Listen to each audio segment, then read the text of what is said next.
Peace be upon you. I am so honored and delighted to be here. I truly believe that we could change the world if we were to just beam this picture, standing room only tent, on this lovely spring day for a groundbreaking of an American mosque.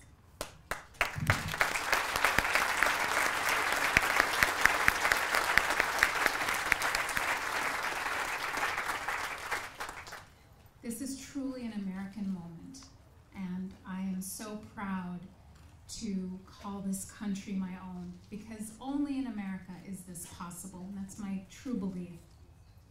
This story truly inspired me when I heard about it a couple of years ago. I was here in Omaha speaking at a leadership conference, and that was what I thought, only here, only in America. Because this is, as many of you may or may not know, one of a kind globally. Nowhere else does something like this exist, or really was it ever attempted. This project captures the best of America, and appropriately, it is housed in the heart of this country, in Omaha, Nebraska.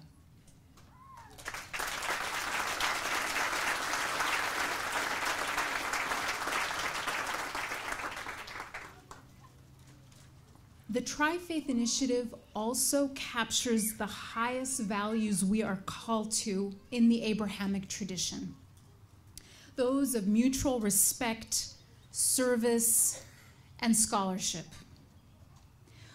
When the world is full, sadly, of so much conflict and cruelty between members of the Abrahamic faiths and even among them, this initiative stands as a shining example of what is possible when people practice their faith instead of pervert it.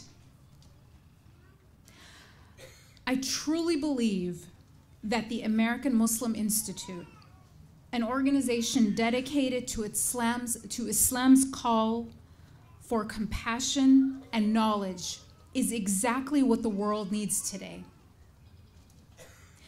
Because here's the thing, the problems that we face, they don't distinguish between color and creed. Poverty, epidemic disease, global warming, they don't know anything about theology, and they don't care to learn. Our solutions must also be collective. While we should all work to reduce our carbon footprint, we must expand our compassion footprint. Leave a legacy of giving and service. Now, as many of you may know, to be a Muslim, one must believe in all the prophets of God, all of those sent to teach humanity about their purpose on this earth, including Jesus and Moses, peace be upon them. The Prophet Muhammad, as Islam tells it, is not the first prophet of Islam, but rather the last in a long line of prophets sent to call human beings to forsake false idols, and these include the worship of money, power, and ego, and submit to God alone. Islam simply means being devoted to God, which is what Muslims believe all prophets were sent to teach. Now, Muslims do take the Prophet Muhammad as their primary example, so it's very important and interesting to see how he is described in the Quran, because it tells us how Muslims should live their lives. The Quran teaches that the Prophet Muhammad was not sent except as a mercy to all the worlds. The word used in the passage is rahmah. The word rahmah, and it's actually very similar to a Hebrew word by the same meaning, translates usually as mercy or loving compassion. But linguistically, it is far more than that. The Prophet taught that this word, a description God uses more than any other to describe himself, comes from the word for a mother's womb, rahim. A place of unconditional giving, protection, and love. It is this type of love that the Arabic word of mercy is derived, and it is how the Prophet Muhammad is described in the Quran, as a rahmah to all the worlds. One thing you'll find if you study the Quran is that the language is extremely precise. No word is wasted. And so it's very interesting that this is how God chose to describe him in the Holy Book. Not as a warner, although he was, not as a teacher, although he was, not as even a servant of God, although he was, but as a rahmah. And that means we are called to be the same, to be a source of compassion for the world, and to leave a footprint of compassion. The American Muslim Institute is such a footprint. The mission of this initiative is especially dear to me personally, because as a child of Egyptian immigrants, I was raised to value education perhaps only slightly less than oxygen. I think the children of Egyptian parents will agree with me on that. Now the Prophet taught, now he was sitting in the Arabian Peninsula when he said this, that we should seek knowledge even if we have to go to China. My parents followed this in principle, but took a different turn and ended up in Madison, Wisconsin. It was sort of the cheese road rather than the Silk Road, but anyway.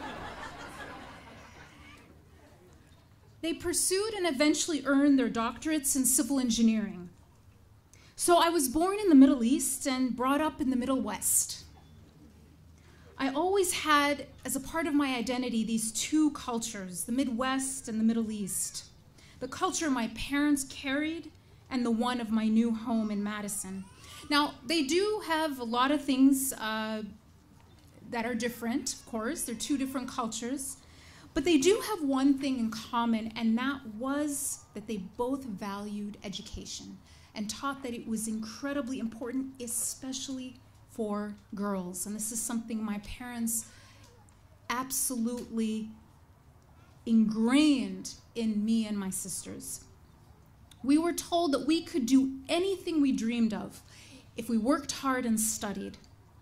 My grandmother did not finish high school, but she raised daughters, my mom in particular, who went on to not only go to college, but to be the only woman at Cairo University's Aeronautical Engineering Department, a class of 10,000 students. And it was this dedication and this belief in the power of education that gave me so many opportunities. Also a lot of prayer. Gave me the opportunity to travel the world, to co-author a book with really a lifelong role model for me, Professor John Esposito, and to even advise a US president. It's really not bad for a small-town girl from the Midwest. But this story is not unique. It's the story of so many American Muslim families who live out their potential in our country while contributing to American progress. The American Muslim Institute is just one example of this. Now, this is a very ambitious project. And because it's ambitious, we have to be realistic that it's not easy, and it wasn't easy to get to this point. It is a daunting task, and it will be a long road. There is so much that may seem to deter us, to discourage us. There are naysayers. We have to be realistic. There are people who may even suspect this project. Those who say it can't be done or it shouldn't be done. And yet this is exactly the moment that demands leadership, and a special kind of leadership. A leadership that I will call the leadership of the planter who plants a tree at the end of time. What am I talking about? It's a famous prophetic tradition where the Prophet Muhammad, peace be upon him, taught that if you are planting a tree and the end of the world comes, finish planting your tree. I just want to let this profound statement sink in for a moment. While some may push for the algebra of apathy, the one that says, well, what are the chances of this working? Why bother? It can't be done. The future belongs to those whose actions are fueled by the resilience and irrational optimism of the tree planter at the end of time. The algebra of apathy says it's never been done, so why try? The calculus of compassion says it's never been done, so we better get started. Thank you.